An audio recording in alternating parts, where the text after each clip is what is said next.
नमस्कार, स्वागत है आपका जेएमएच न्यूज चैनल में। 12 खबरें 12 ऐलान जान लेते हैं। सबसे पहले आपको बताते हैं बड़ी खबर जो निकल कर आ रही है रामचरितमानस से जुड़ी हुई। दरअसल लखनऊ की वृंदावन कॉलोनी में जो है 29 जनवरी को रामचरितमानस की प्रतियों को फाड़कर जलाने के आरोप में 2 व्यक्तियों पर राष्ट्रीय सुरक्षा कानून रासुका के तहत जो है बड़ी कार्रवाई हुई है।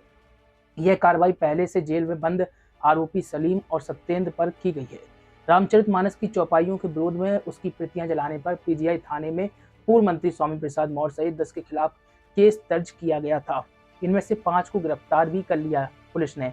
बाद में आपको बता दें, पुलिस जांच में सामने आया कि मौके पर मौजूद सलीम ने प्रतियां जलाने की साजिश रची थी। ओबीसी महासभा की स्वामी प्रसाद के समर्थन में सिर्फ रामचरितमानस की प्रतियां लहराकर प्रदर्शन करने की योजना थी, लेकिन सलीम ने प्रदर्शनकारियों को उकसाया और प्रतियां फाड़ने के बाद उन्हें जला दिया। प्रतियों को पैरों तले कुचलवाया भी। फिलहाल पुलिस ने एक बड़ी कार्रवाई की है और सुरक्षा कानून जो राष्ट्रीय स्तर का है उसके विरुद्ध जो है मुकदमा, सुरक्षा कानून के तहत जो मुकदमा दर्ज किया गया है। दूसरी खबर जान लेते हैं जनपद जालौन के कोटरा से निकलकर। दरअसल जनपद जालौन की न्याय पंचायत कोटरा क्षेत्र के अंतर्गत सिकरी ब्यास में श्री राम महायज्ञ एवं अखंड रामधुन संकीर्तन श्री श्री राम जन्मभूमि न्यास तीर्थ क्षेत्र के अध्यक्ष सदगुरु भगवान श्री श्री 1008 महंत नित्य गोपाल दास महाराज व मणिराम दास छोटी छावनी अयोध्या की अध्यक्षता में लगातार आपको बता दें 1995 से अनवरत है, जिसमें से श्री संकट मोचन हनुमान जी मंदिर के महंत श्यामदास एवं ग्रामवासी एवं क्षेत्रवासी लोगों का बड़ा सहयोग रहता है। ग्रामीणों ने कहा है कि छोटे से गांव में राम जन्मभूमि न्यास के अध्यक्ष का आना एक बहुत ही गौरव की बात है।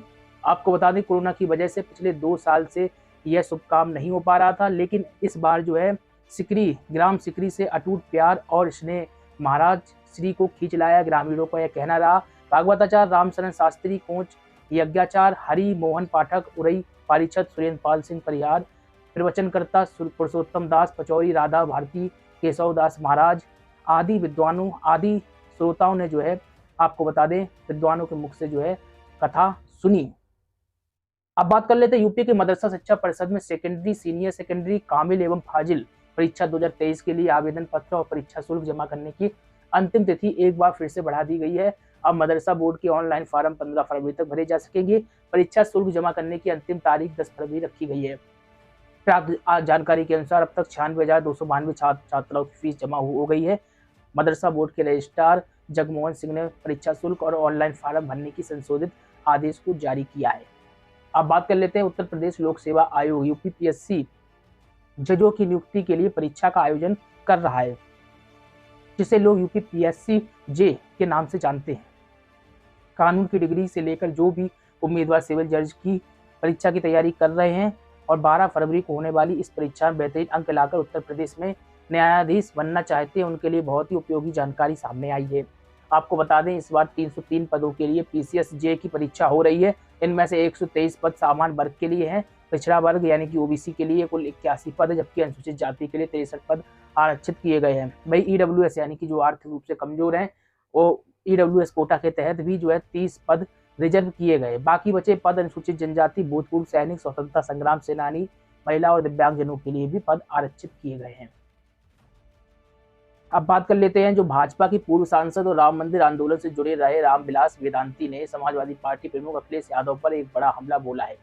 दरअसल पूर्व सांसद ने कहा है कि मुलायम सिंह ने हिंदू मुस्लिम को लड़ाया और अब अखिलेश यादव हिंदुओं को दलित, पिछड़ा और अगड़े के नाम पर तोड़ना चाह रहे हैं। ये अंतर्राष्ट्रीय षड्यंत्र है। इसके लिए अखिलेश ने अंतर्राष्ट्रीय आतंकवादियों से पैसा लिया है। मड़िया महादेव मंदिर झांसी में पत्रकारों से बातचीत करने के दौरान यह सब बातें उन्होंने कही और ये भी कहा है कि एक अंतर्राष्ट्रीय हिंदू विरोधी गिरोह बना हुआ है। गिरोह द्वारा भारत के लोगों को जाति छुआछूत के नाम पर आपस में लड़ाने के लिए अंतर्राष्ट्रीय आतंकवादियों द्वारा पैसा दिया जाता है। वेदांती ने कहा है कि रामचरितमानस निर्विवाद है। 108 भाषाओं में इस धार्मिक ग्रंथ का अनुवाद है। पूरे विश्व का कोई ऐसा देश नहीं जहां रामचरितमानस का पाठ ना किया जाता हो। इसी के साथ ये भी कहा है कि मुस्लिम तुष्टीकरण की राजनीति में जब विपक्षी दल फेल हो गए तो हिंदुओं को हिंदुओं से लड़ाने के लिए राहुल गांधी, सोनिया गांधी, अखिलेश यादव, अरविंद केजरीवाल ने बैठक की। तय हुआ कि हिंदुओं की धार्मिक आस्था को समाप्त किया जाए। इसके बाद गोस्वामी तुलसीदास को आधार बनाया गया। गोस्वामी तुलसीदास पर इस प्रकार कीचड़ उछालना राजनीतिक षड्यंत्र है। इस तरीके की बयानबाजी मीडिया के सामने जो है वेदांती महाराज की रही। खैर, अब बात कर लेते हैं किसान सम्मान निधि से जुड़ी खबर क्या आ रही है। देश भर में करोड़ों किसान प्रधानमंत्री किसान सम्मान निधि योजना की 13वीं किस्त का इंतजार कर रहे हैं, लेकिन जल्दी इंतजार खत्म होता हुआ नजर आने वाला है। भारत सरकार जल्दी प्रधानमंत्री किसान सम्मान निधि योजना की 13वीं किस्त को जारी करने वाली है। बता दें कि केंद्र सरकार ने 17 अक्टूबर 2023 को प्रधानमंत्री सम्मान निधि योजना की 13वीं किस्त को नई दिल्ली में आयोजित किसान सम्मेलन में 2022 है उसमें जारी किया था। प्रधानमंत्री किसान सम्मान निधि योजना भारत सरकार की एक महत्वाकांक्षी स्कीम है। इसके अंतर्गत भारत सरकार देश भर में गरीब किसानों को आर्थिक सुरक्षा प्रदान करने का काम कर रही है। इस योजना के अंतर्गत भारत सरकार हर साल किसानों के खातों में 3 किस्तों के माध्यम से 6,000 रुपये ट्रांसफर करती है और बहुत ही जल्दी जो है एक शुभ घड़ी आने वाली है, जिस शुभ घड़ी में जो है किसानों के खातों में 13वीं जो है किस्त ट्रांसफर होगी। अब बात कर लेते हैं, आज जो है प्रधानमंत्री नरेंद्र मोदी बेंगलोर में इंडिया एनर्जी वीक 2023 का उद्घाटन करेंगे। आपको बता दें यह इसलिए महत्वपूर्ण है क्योंकि 11 राज्यों में बायोफ्यूल E20 फ्यूल की शुरुआत भी होगी, जो 20% एथेनॉल से मिलकर बनता है। इसके अलावा पीएम सोलर एनर्जी से चलने वाले सोलर कुकिंग सिस्टम को भी लॉन्च किया जाएगा। एनर्जी वीक 6 फरवरी से यानी कि आज से 8 फरवरी तक चलाया जाएगा। फ्लैक्स फ्यूल में एक निश्चित अनुपात में एथेनॉल और पेट्रोल का मिश्रण होता है। इसमें 20% एथेनॉल के साथ 80% पेट्रोल से लेकर 85% एथेनॉल के साथ 15% पेट्रोल मिश्रण तक इस्तेमाल किया जा सकता है। जिन 11 राज्यों और यूटी में यह बायोफ्यूल मिलेगा उनमें आपको बता दें दिल्ली, बिहार, उत्तराखंड, हिमाचल, उत्तर प्रदेश, हरियाणा, कर्नाटक, महाराष्ट्र, पंजाब, दमन और दादर नागर हवेली का नाम सम्मिलित किया गया है। राजस्थान के सीकर में स्थित खाटू श्याम मंदिर के द्वार जो है आज से खोलने जा रहे हैं, एक बड़ी खबर है। श्री श्याम मंदिर कमेटी ने रविवार को नोटिफिकेशन जारी किया था, जिसमें एक जानकारी साझा की थी। मंदिर कमेटी के कोषाध्यक्ष ने कहा कि 13 नवंबर को दर्शन व्यवस्था आमजन के लिए पूर्ण रूप से बंद कर दी गई थी, जिसे 85 दिनों बाद 6 फरवरी को शाम 4 बजे से पुनः खोली जा रही है।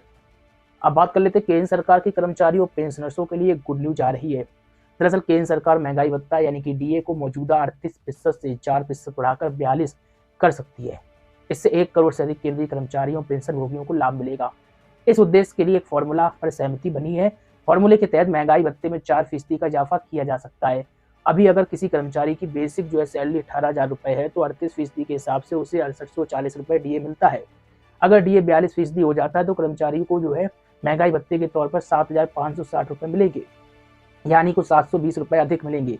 साल के हिसाब से 8,640 रुपये का फायदा होने वाला है। बात कर लेते हैं मध्य प्रदेश लोक सेवा आयोग ने Madhya Pradesh state eligibility test के लिए जो है आवेदन प्रक्रिया शुरू कर दी है। योग्य उम्मीदवार आधिकारिक वेबसाइट mpsc.mpdot.gov.in पर जाकर 26 फरवरी तक MP सेट परीक्षा के लिए ऑनलाइन आवेदन को कर सकते हैं। मध्य प्रदेश CET 2023 क्वालिफाई करने वाले उम्मीदवार राज्य में सहायक प्रोफेसर के पद के लिए आवेदन कर सकते हैं। MPSET एग्जाम कुल 36 विषयों के लिए आयोजित किया जाएगा। टेस्ट की तारीख बाद में जो है घोषित की जाएगी। चैनल को सब्सक्राइब नहीं किया तो करिए, लाइक और शेयर करना मत भूलिए। काम को और अपडेट इस तरीके से आपको मिलती रहेगी। बात कर लेते हैं पैन कार्ड धारकों के लिए बजट के ठीक बाद एक बड़ी खबर निकलकर सामने आई। केंद्रीय प्रत्यक्ष टैक्स बोर्ड CBDT की तरफ से एक बात को लेकर जो है नोटिफिकेशन जारी किया गया है कि अगर पैन कार्ड धारक 31 तारीख तक सरकार द्वारा दिए गए निर्देशों का पालन नहीं करते तो उनके कारोबार और टैक्स संबंधी सुविधाएं कम करना या बंद कर दी जाएंगी। बता दें कि 61 करोड़ स्थायी खाता संख्या पैन में से करीब 48 करोड़ को अब तक विशिष्ट पहचान संख्या आधार से जोड़ा जा चुका है। 13 करोड़ लोग ऐसे हैं जिनका पैन आधार से अभी तक जो है लिंक नहीं हो पाया। इन लोगों के लिए अब सरकार ने खतरे की घंटी बजा दी है और लिंक कराने की आखिरी डेट भी तय करके रख दी है। 31 मार्च तक ऐसा नहीं करने वाले लोगों को कारोबार एवं टैक्स संबंधी गतिविधियों में लाभ नहीं मिल पाएगा। केंद्रीय प्रत्यक्ष कर बोर्ड CBDT के चेयरपर्सन नितिन गुप्ता ने बताया है कि अब भी जो है कई करोड़ पैन को आधार से नहीं जोड़ा गया है, लेकिन 31 मार्च की समय सीमा खत्म होने तक इस काम के भी जो है पूरा हो जाने की उम्मीद है।